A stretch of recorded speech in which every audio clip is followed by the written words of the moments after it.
Welcome on vision classes YouTube channel. इस video में हम लोग चाइल्ड डेवलपमेंट पेडागोजी के टॉपिक 1 को कवर करेंगे। इस टॉपिक को 4 सब टॉपिक में कवर किया जाएगा क्योंकि ये टॉपिक काफ़ी लंबा है और एग्ज़ाम के पॉइंट ऑफ व्यू से ये काफ़ी इम्पोर्टेंट है। तो इस टॉपिक को जो हम लोग अभी पढ़ रहे हैं, इसके 4 वीडियोज़ आएँगे जो कि 4 पार्ट में होंगे और इस वीडियो को उसमें कवर किया जाएगा। अगर आप लोगों ने पूरे सिलेबस का अभी तक वीडियो नहीं देखा है, तो चैनल के लिस्ट में जाइए और वहाँ जाकर सिलेबस के वीडियो को देखिए। वहाँ सिलेबस को पूरी तरह कवर करके बताया गया है, इस आपको कितना पढ़ना है, क्या पढ़ना है और किस तरीके से पढ़ना है और कितने कॉन्ट्रास्ट वे में पढ़ने पे आपके एग्ज़ाम में पॉइंट टू पॉइंट एग्ज़ाम के पॉइंट ऑफ व्यू से आपकी पढ़ाई होगी। तो बिना देर किए हम लोग इस टॉपिक को शुरू करते हैं। बाल विकास जिसका मतलब होता है चाइल्ड डेवलपमेंट, कि बच्चे का विकास के बारे में हम लोग सारी चीज़ें इसमें पढ़ते हैं। बच्चों के शरीर में जो भी प्रणालीगत बदलाव आते हैं, उसे हम बाल विकास कहते हैं। ठीक है? बोलने का मतलब है कि बच्चों के शरीर में जो भी प्रणालीगत, यहाँ पर एक वर्ड है जो शायद बहुत लोगों ने इसके बारे में पढ़ा होगा, जानते होंगे और बहुत लोगों ने इसके बारे में नहीं पढ़ा होगा। तो प्रणालीगत बदलाव क्या होता है? प्रणालीगत बदलाव तो अंग्रेजी में बोलते हैं हम लोग सिस्टेमैटिक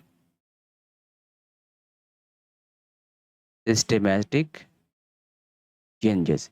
क्या होता है ये? आप लोगों ने जो बच्चों का बदलाव देखा होगा, जो आपके घर में छोटे बच्चे होंगे या आप खुद होंगे, जो आप में बदलाव आया होगा, तो सिंपल सी बात है, जो आपका हेड है, जो आपके हैंड है, जो आपके दोनों पैर हैं, तो एक सिस्टम से आपकी आँख दोनों आँख का, आपके नाक का, आपके फेस का विकास होता है। आपके दोनों हाथ का एकदम सिमिलर वे में विकास होता है कि जितना ये हैंड बढ़ना है, उतना ये हैंड बढ़ना है। जितना इस पैर का विकास होना है, उतना इस पाँव का विकास होना है। जितना फेस का बढ़ना है, इक्वल वे में इस साइड का भी और इस साइड का, आँखों का, नाक का, सबकी बढ़ोतरी, सबका विकास एक सिस्टमैटिक वे में होता है। ऐसा बहुत कम रेयर वे में सुने होंगे आप लोग कि किसी बच्चे का एक हाथ ज़्यादा लंबा हो गया और किसी उसका एक हाथ छोटा है। एक पाँव ज़्यादा लंबा हो गया और एक पाँव छोटा है। ऐसा नहीं है, सिस्टम से विकास होता है, उसी को हम लोग यहाँ पर प्रणालीगत बदलाव पढ़ते हैं। ठीक है? यह बदलाव उनके शरीर में, उनके सोच में व संवेग सभी में होते हैं। अब जब बच्चे बड़े होते हैं, तो उनका विकास, उनके शरीर का विकास होता है, उनके सोच का विकास होता है। बट डे बाय डे जो बच्चे पहले जिस तरीके की बात कर रहे थे, सोच रहे थे, वो अपनी उम्र बढ़ने के साथ वैसा नहीं सोचते। उनके सोच में बदलाव आता है। वो अक्ल वाली, समझ वाली बात करते हैं। संवेग का क्या मतलब है? ये पहले बच्चों का संवेग था सिर्फ़ रोना, भूख लगे तो रोना और जो भी उसका सिस्टम है यूरिनेट करने का, टॉयलेट करने का, तो उसके लिए बच्चा रोता है, ठीक है?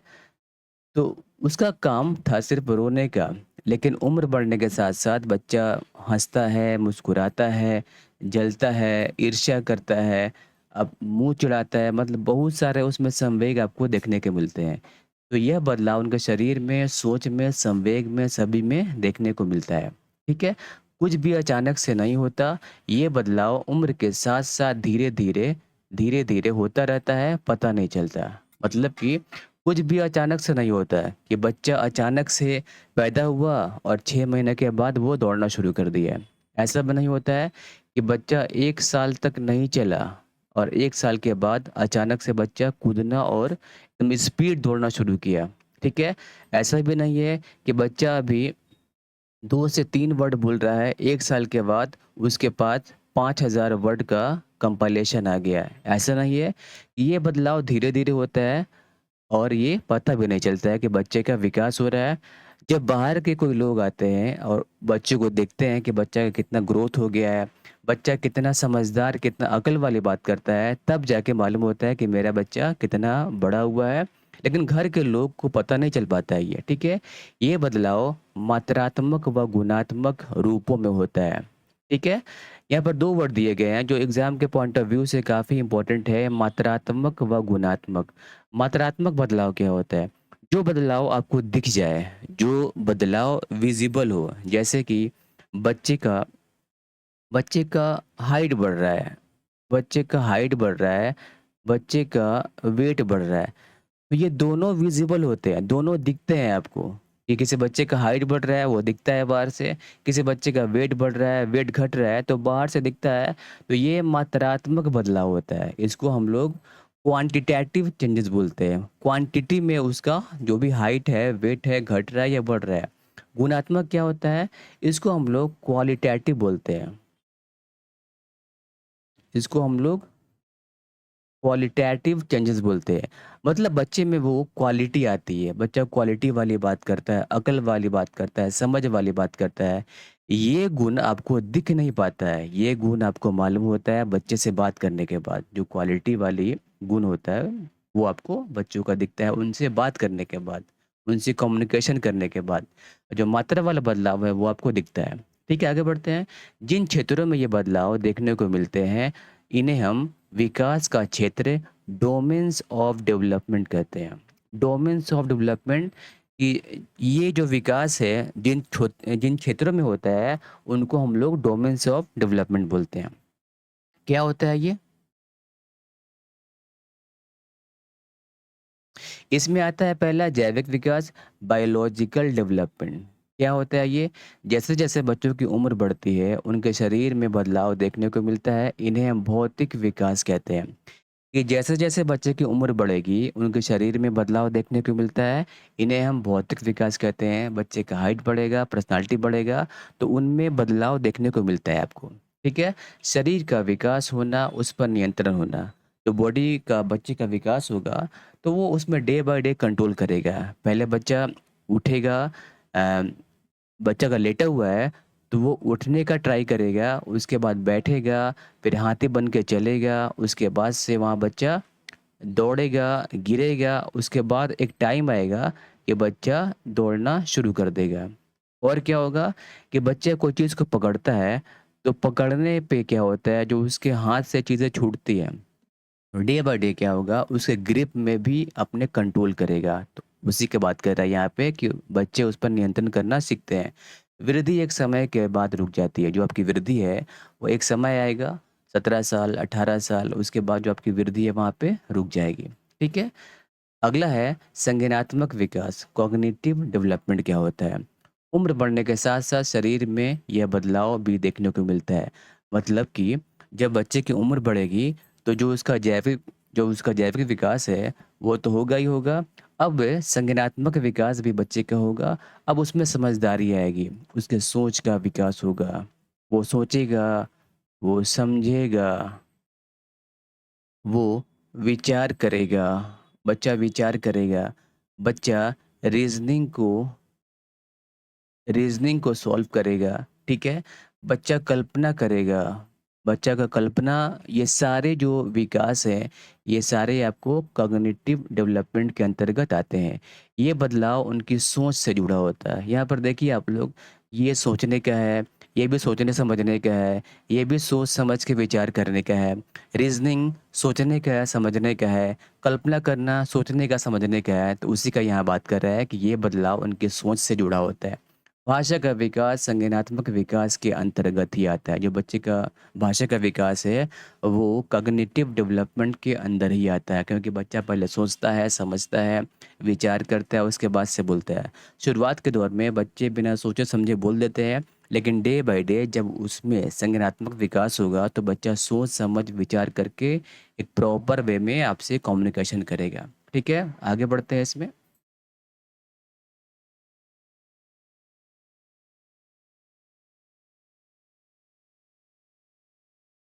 सामाजिक, सांवेगिक, सोशियो इमोशनल डेवलपमेंट।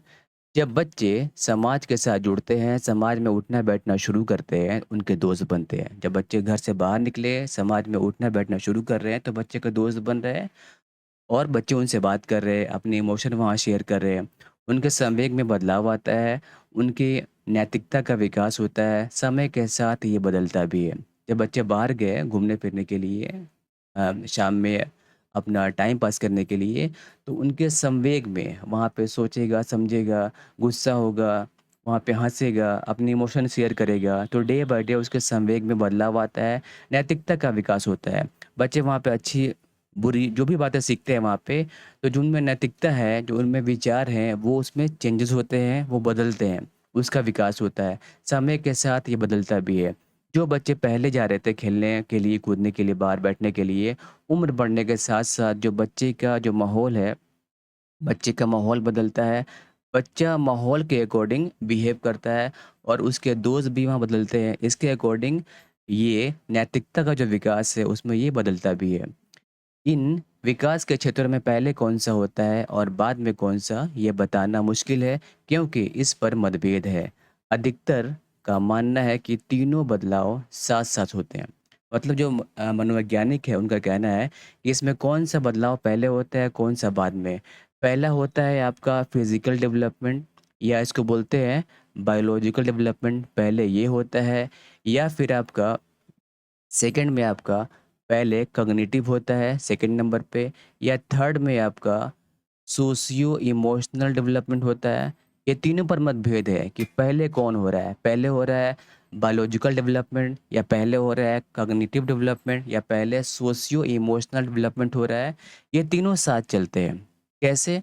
क्योंकि जब बच्चे का जो फिजिकल डेवलपमेंट है, वो बिना खेले, बिना कूदे, बिना एक्सरसाइज किए वो प्रॉपर वे में नहीं हो सकता है, ठीक है? तो ये आपका जुड़ा है समाज से कि बच्चा समाज में जाकर खेलता है, उठता है, बैठता है, कूदता-फांदता है, ठीक है? यहाँ कॉग्निटिव का है, कॉग्निटिव भी आपको जुड़ा हुआ है सोशियो इमोशनल से, क्योंकि जो बच्चे की समझदारी है, जो उसकी अच्छी बातें हैं, बुरी बातें हैं, ये अगर सीखता है कहाँ से वो? समाज से, तो ये भी आपका कनेक्ट है सोशियो वाले से। तो ये अब इसका कंक्लूज़न है कि तीनों एक तरह से इसमें कनेक्टेड हैं, ठीक है? तो इस पे मतभेद बना हुआ है कि कौन-सा पहले होता है, कौन-सा बाद में। ये तीनों साथ चलते हैं, ठीक है? ये आपको बायोलॉजिकल, कॉग्निटिव और सोशियो इमोशनल तीनों आपको साथ चलते हैं, ठीक है? आगे बढ़ते हैं इसमें।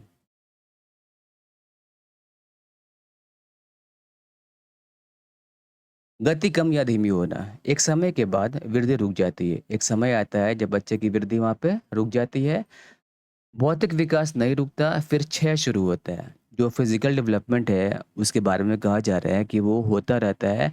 अब क्षय शुरू होता है। क्षय क्या होता है? क्षय क्या होता है कि बच्चे जब बड़ा होता है, वो अपना कंट्रोल खोने लगता है। जो बच्चे का कंट्रोल है, जब बच्चे बड़े हो जाते हैं और बड़े होने के बाद जब उम्र के कगार पे पहुँचते हैं, बूढ़े होने के, तो जो कंट्रोल बच्चे में पहले आया था, चीज़ों को पकड़ने का, ग्रिप करने का, चाय का प्याला पकड़ने का, ग्लास पकड़ने का, या कोई छड़ी वगैरह, स्टिक पकड़ने का, तो वो धीरे-धीरे बच्चे उस पे ग्रिप करना सीखे थे। उसको बच्चे पकड़ना सीखे थे कि कैसे उसको अच्छे से पकड़ें कि वो गिर ना पाए। लेकिन एक उम्र आती है जब उन लोगों में क्षय शुरू होता है। आप लोगों ने देखा होगा कि जो बूढ़े आदमी होते हैं, अब वो सही से चल नहीं पाते हैं। क्या होता है? तो वो गिरने लगते हैं। क्यों? क्योंकि क्षय शुरू होता है, ठीक है? जो कप पकड़ने का उनका ग्रिप था, उनका हाथ काँपता है। क्यों? क्योंकि क्षय शुरू होता है। जो बच्चे पहले ग्लास पकड़ रहे थे आराम से, ग्रिप से नहीं गिर रहा था, जब उन्होंने अपने बॉडी पे कंट्रोल कर लिया था, अब क्या होता है बुढ़ापा की ओर जब बढ़ते हैं बच्चे, तो उनके हाथ से ग्लास भी छूट जाता है। तो क्या होता है? वो सब क्षय है। आपने ध्यान दिया होगा कि जो बूढ़े आदमी की स्किन होती है, वो स्किन एकदम ढीली हो जाती है। क्यों? क्योंकि वो क्षय शुरू होता है, ठीक है? क्षय को भौतिक विकास का दूसरा रूप कहते हैं। जैसे जैसे स्किन ढीली पड़ना, कमज़ोर होना, चीज़ों का हाथों से छूटना, ये सारा आपका बॉडी का क्षय होता है। संज्ञानात्मक विकास चलता रहता है, सोच बदलती है, भाषा में बदलाव आता है। मतलब कि जो उसका कॉग्निटिव डेवलपमेंट है, वो उम्र भर चलता रहता है। उम्र भर कोई इंसान अगर अच्छी बुक्स पढ़ रहा है, अच्छे वीडियोज़ देख रहा है, अच्छे माहौल में रह रहा है, तो उसके सोच वहाँ पे डे बाय डे, समझ डे बाय डे उसकी बढ़ती रहती है। सोच बदलती रहती है, भाषा में बदलाव आता है। जितनी अच्छी आप बुक्स पढ़ते हैं, जितने अच्छे माहौल में रहते हैं, उतनी अच्छी भाषा आप बोलते हैं। सामाजिक सांवेगिक विकास जीवन भर चलता रहता है। ये तीनों एक दूसरे को प्रभावित करते हैं। मतलब कि जो आपका बायोलॉजिकल डेवलपमेंट है और जो आपका सेकंड नंबर है कॉग्निटिव डेवलपमेंट है और जो आपका सोशियो इमोशनल डेवलपमेंट है, ये तीनों एक दूसरे को प्रभावित करते रहते हैं। ठीक है। विकास के कारण क्या होता है, कॉजेज ऑफ डेवलपमेंट क्या होता है, पक्वता मैचुरेशन, बच्चों में बदलाव होना है वह होकर रहता है, ये लगभग फिक्स रहता है। जो भी आपके अंदर बदलाव है वो होकर रहेगा, वो फिक्स रहता है। ये कैसे बोला जा रहा है, क्योंकि जो चीज़ें आप लोग को जीन्स के द्वारा मिली है, अपने पेरेंट्स के द्वारा मिली है कि उनकी हाइट है 5 फुट 11 इंच, फादर की हाइट है 5 फुट 11 इंच, मदर की हाइट है मदर की हाइट है 5 फुट 8 इंच। तो एक उसमें डेफ़िनेट रहेगा कि बच्चे का हाइट भी इन्हीं दोनों के आस-पास रहेगा। क्यों? क्योंकि ये जेनेटिक है, आपको अपने पेरेंट्स से मिला है। मतलब जो बदलाव होना है वह होकर रहता है, यह लगभग फ़िक्स रहता है, उनके जेनेटिक की वजह से, उनके जीन्स की वजह से।